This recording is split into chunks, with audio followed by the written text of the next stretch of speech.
Hey everyone, I hope you're doing well.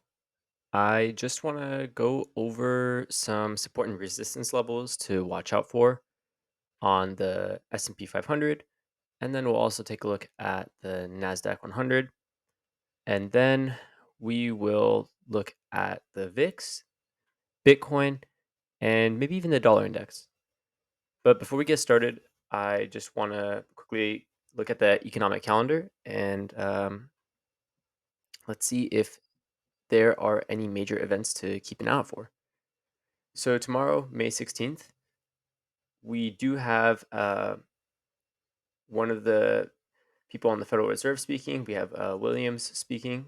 He is going to be speaking at about 8:55 a.m. for Eastern time. And on May 17th, Tuesday, that is probably the most important day of the week because we have a speech by Bullard at 8 a.m. But then at 8:30 a.m., we're going to be getting the retail sales for April. And so we're going to see the month over month increase or decrease. So just a reminder, there are about 13 major types of retailers. So motor vehicle and parts dealers are about 20%. Then you have food and beverage stores, that's about 13%. General merchandise stores, that's about 12.5%. Food services and drinking places, 11%. Gasoline stations, 10%. Non-store retailers, 9.2%. Building material, 6%. Health and personal care stores, about 6%. Clothing, 5%. And then just miscellaneous, about 2.3%. Furniture, 2%. Electronics and appliances, 2%. And sporting goods, hobby, book, and music stores at about 1.7%. So the expected forecast is 0.8%. Our previous number was 0.5%. So we'll keep an eye out for that. That'll definitely be an indication of slowing economic activity. Obviously, if retail sales are down, if they're up, I think that could be a positive boost for the market. I'm just not sure if that's enough news for the markets to pump off of it, but we'll see. So again, that's at 8:30 a.m. Eastern. Then at about 9:15, we have Harker from the Federal Reserve speaking. But the most important speech is going to be at 2 p.m. Eastern, and that's Jerome Powell's speech. So he's going to be speaking from 11 to about 11:30, and then we have, or sorry, from about 2 p.m. to about 2:30, and then we also have two more members of the Federal Reserve speaking. So we have Messer speaking at 2:30, and then Evans speaking at 3:45. On May 18th, Wednesday, we do have another Federal Reserve member speaking at 1 p. at sorry, yeah, it looks like it is at 4 p.m. And then we also do have, let's see, nothing else really that I am eyeing too much. We do have, mortgage applications, but that's just a weekly overview, so nothing crazy there. And then on the 19th, we do have initial jobless claims and continuing jobless claims. Those are going to be released at 8:30. And then we will get our existing home sales for April, and that will be at 10 a.m. Eastern. So for the most part, it's going to be a relatively quiet week. Really, it's just going to be Tuesday that we have to watch out for the retail sales for April, and then also Jerome Powell speaking.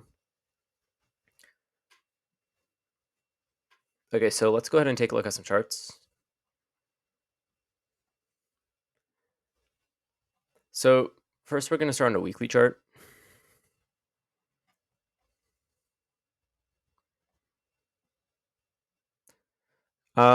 We do have we did test the bottom of this channel that we formed on the weekly, but we did actually manage to get a bullish hammer candle.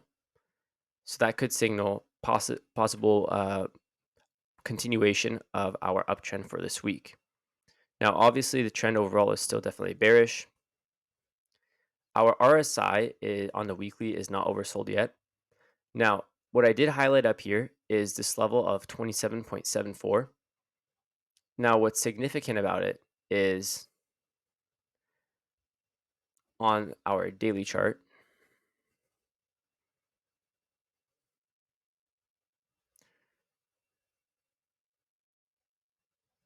Let's see.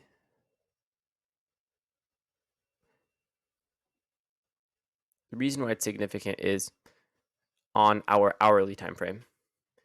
We actually had a triple bottom at this level of 27.74. So on an hourly time frame, I'm definitely going to be following and watching this RSI. If it breaks below, then I think we're going to see further bearish continuation and possibly a move back towards about 385. Again, bulls have all the proving to do. Right now, what's going on is every single lower high we make, it's just going to be, it's just getting shorted by bears. So we are at a key level. We did close at this hourly 50 SMA. So we do have a gap to fill at about 408.57. So short-term target, I think we should be looking at 408.57. That would be our next level of resistance to watch if we do break this hourly 50 SMA around 402.5. If we do manage to break it and we do manage to fill this gap, then our next target that we're probably going to be eyeing is most likely going to be about 414 and then 416. And by then, we'll probably be near the top of our channel, right around 419.17. Roughly, we could go ahead and call it $420. That's going to be our natural level of resistance.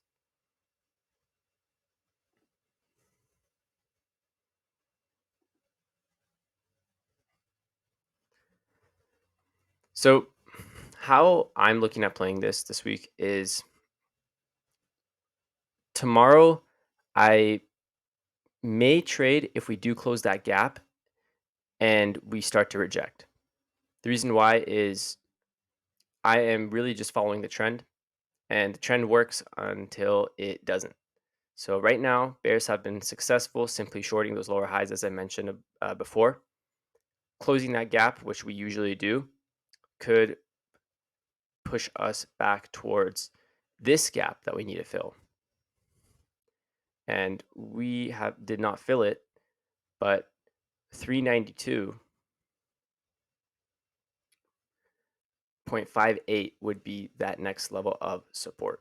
So potentially start shorting at about 408.57 if we see that we're getting rejected at that level, and then use this gap from May 12th.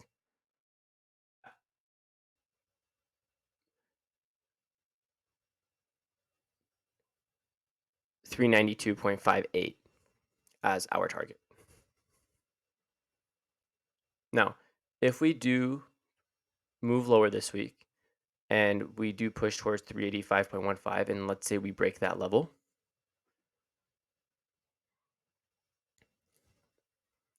then our next level of support is going to be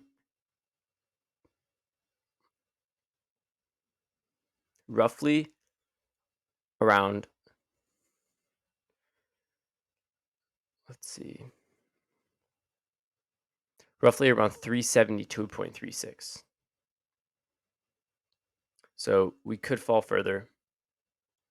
Now, if you are a macro bear, then your target should be this weekly 200 SMA around 338.01. Do I think we're going to go there? I don't know. It's certainly possible, but right now it does not seem like the most probable scenario.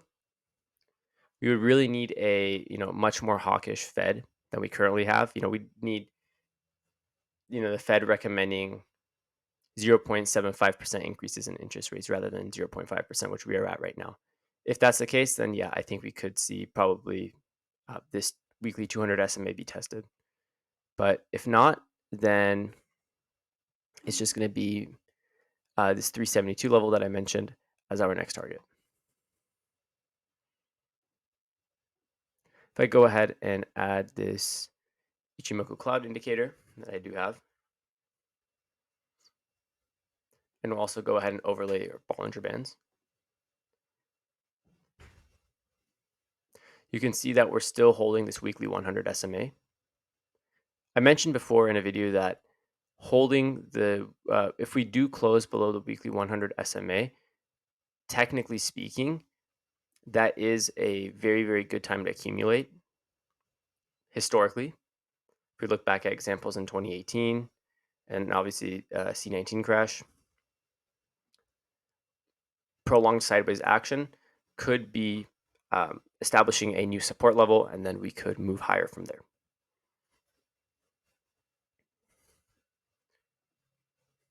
So the QQQ,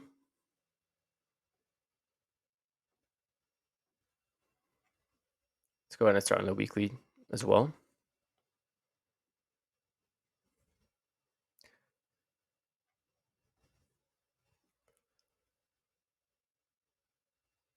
Now, we did get a similar bullish hammer, which could signal reversal. What I'm eyeing this week is if we can actually break 309.35. And the reason why is 309.35 is this local double top resistance, and it coincides with roughly the top of this channel. Now, why I'm sort of leaning bullish for this week, and I think we could see a bounce, at least in the short term, potentially towards 328 around this weekly 100 SMA, is because we are at the top of this channel, this local channel, but we are also at the bottom of this broader channel that we've been in since late December. So couple that with increasing volume, the highest volume we've actually seen since, January 24th, and then C19 in February 2020. So it's entirely possible we see a move back towards about 328 around the weekly 100 SMA or around our weekly 9 EMA. We haven't been able to break above this weekly 9 EMA since, and actually close above it since about April. So that is definitely something I'm also watching as well. Now, if we do end up breaking our low of 284.94, then I think we're probably going to see a move towards this weekly 200 SMA. That would be my next target. We do have a small gap to fill.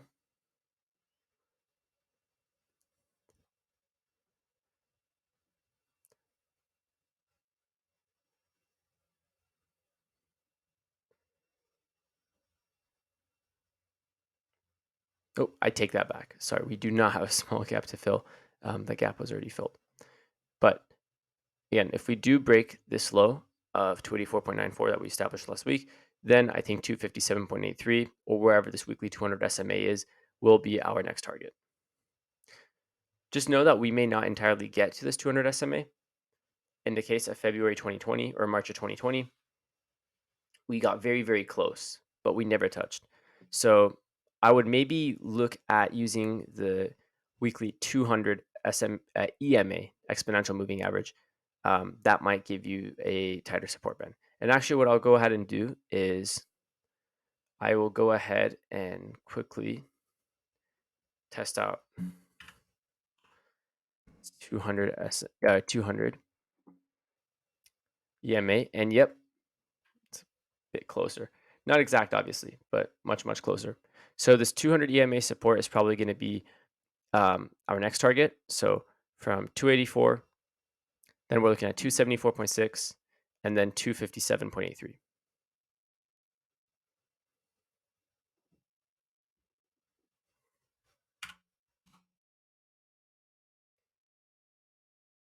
Now, in terms of our resistance levels to watch in the short term timeframes, it's a very, very similar situation to SPY. We are right at, not only are we at the top of our channel, but we are also at the hourly 50 SMA. If we do manage to break, our next target is going to be this hourly 100 SMA. The trend is definitely still bearish up until we actually test about 330.25, which was that triple top. We are still in a bearish trend. So how you could play this is, say we do manage to push to 328 to 330, patient bears will be looking to go short there. Now, if we do manage to break above that level, that could potentially trigger a squeeze, and then we'd be looking at 335 to about 340 in the short term. So that is definitely something I'm watching as well.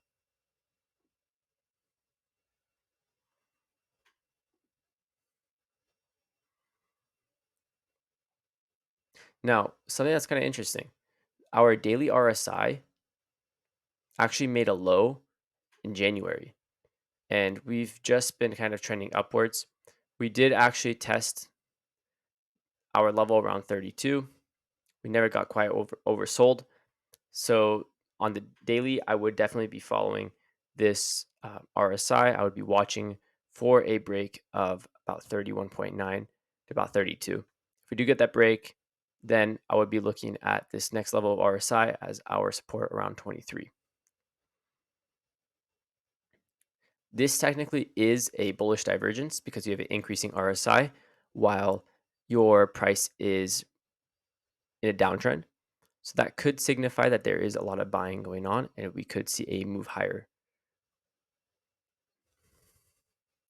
Now, I'm not going to actually cover the IWM. We haven't really been trading it much.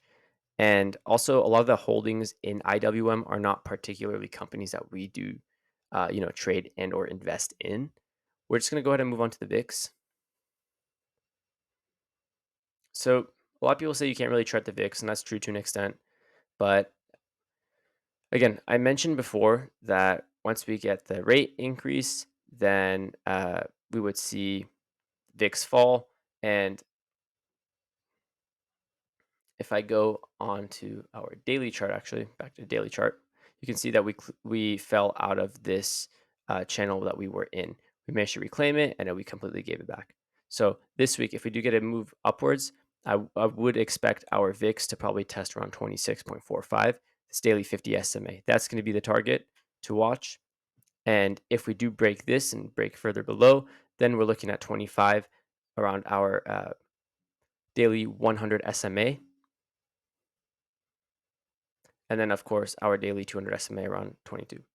So VIX definitely needs to cool off. Tuesday is going to be an important day. We could see some fluctuations and some heightened volatility on the VIX. That sentence sounds kind of silly considering the VIX is literally a measure of volatility. But that would be the level I'm watching. Now, if we do manage to reclaim this channel, again, it's really just a lower high. I would probably be eyeing, let's see.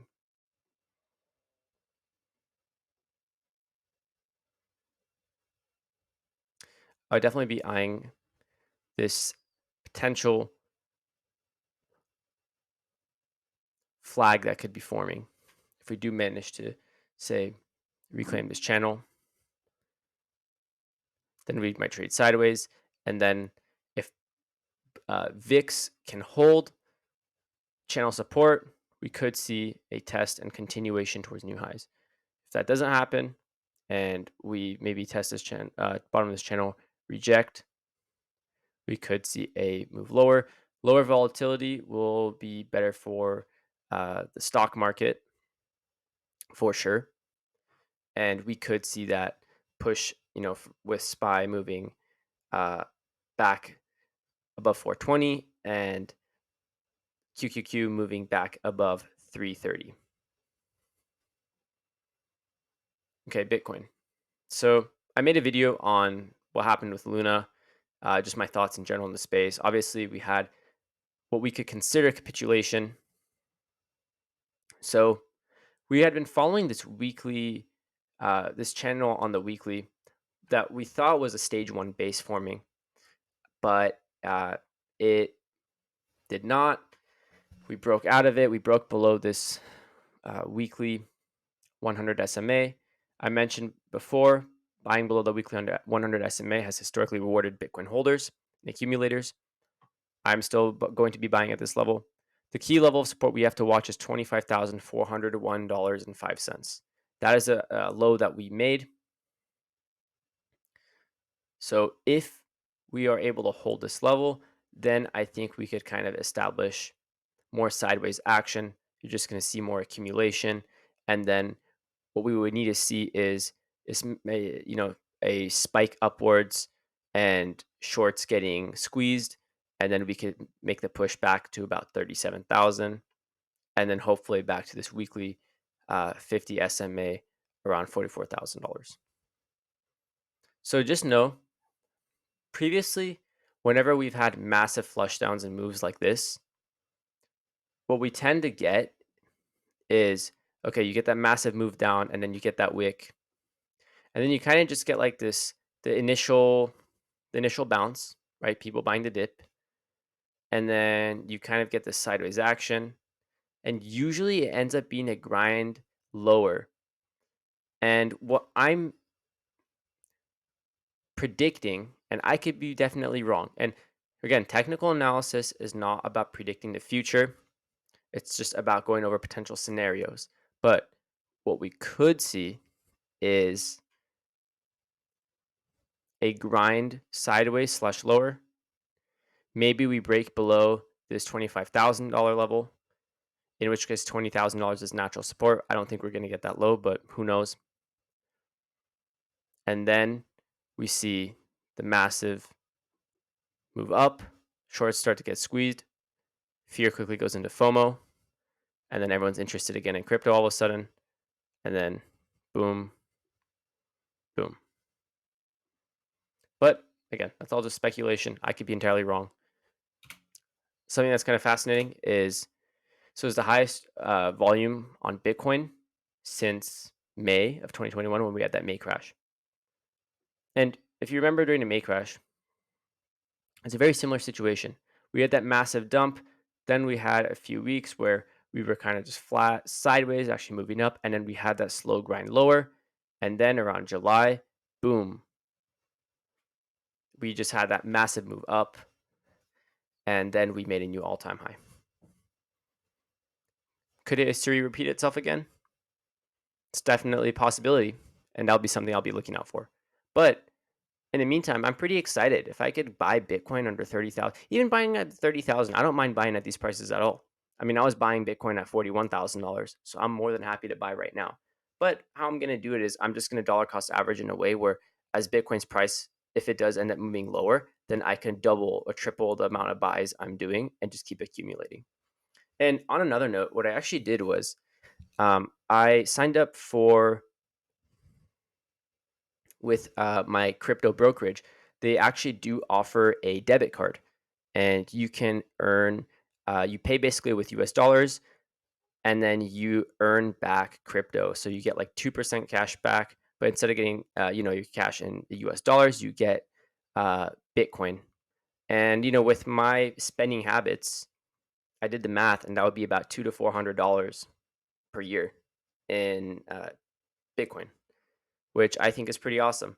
And we also do have, or I also am getting a credit card potentially that has crypto rewards through Celsius. So that is also something that I'm very, very excited about. Um, so, I can obviously kind of balance, using your debit, using your credit, build a good credit while you're also earning crypto. And then that crypto appreciates in value. It's just a passive way of, earning some crypto for yourself, building that nest egg. So I'm definitely excited for that. Now, let's also quickly take a look at the dollar index. Clear breakout. The dollar has, I think, been the strongest since, if I go on a monthly chart.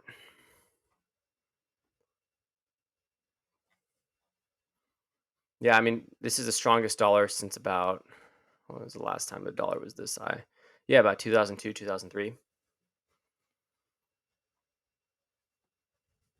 Interestingly, we are starting to poke outside our upper Bollinger Band.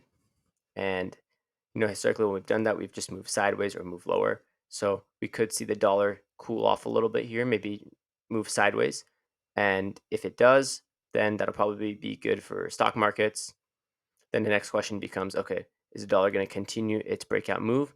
Because then the next target really for the dollar is going to be around 120 on the index. And that would be the highs of about August of 2001. So certainly will be interesting to see. I'll just be monitoring this as we go. And if you guys like the like that, I'm including the dollar index in this because there's definitely an inverse relationship with a stronger dollar and the equities and even crypto space. Let me know. But yeah, we are getting a little toppy here, a little frothy. We could see some sideways movement. That'll be good for a stock market. And again, then we could see either dollar breakout and we move lower in equities, or we see the dollar stabilize and just kind of chill out and hang around, 80 to 90. That's certainly possible as well. So, um, in terms of other names I'm watching and also focusing on accumulating, obviously, just some names off the top of my head: Tesla, Google. Those are two companies I definitely am very, very bullish on. Coinbase, I'm going to be continuing to accumulate shares. MicroStrategy, which is trading at, last I checked, about a 30% discount. And a very, very, very good YouTuber by the name of Invest Answers. Him and his team have probably some of the best, quant and mathematical modeling. In his video, which I'll go ahead and link below, he mentioned that based on their calculations, that MicroStrategy was trading at a 30% discount. And when Bitcoin hit that low of 25,000, you could have actually bought about $18,000 worth of MicroStrategy, and that would have been the equivalent of owning a Bitcoin, which is just mind blowing. So arbitrage eventually will kind of fix that price disparity, and the actual value of MicroStrategy should hopefully be realized in the future. So that's also something that's kind of interesting. If you're interested in arbitrage and quant modeling, I would definitely check him out. Anyways, I'm going to go ahead and end this video. Let me know if you have any questions, comments, or concerns, and I will see you sometime this week. Take care.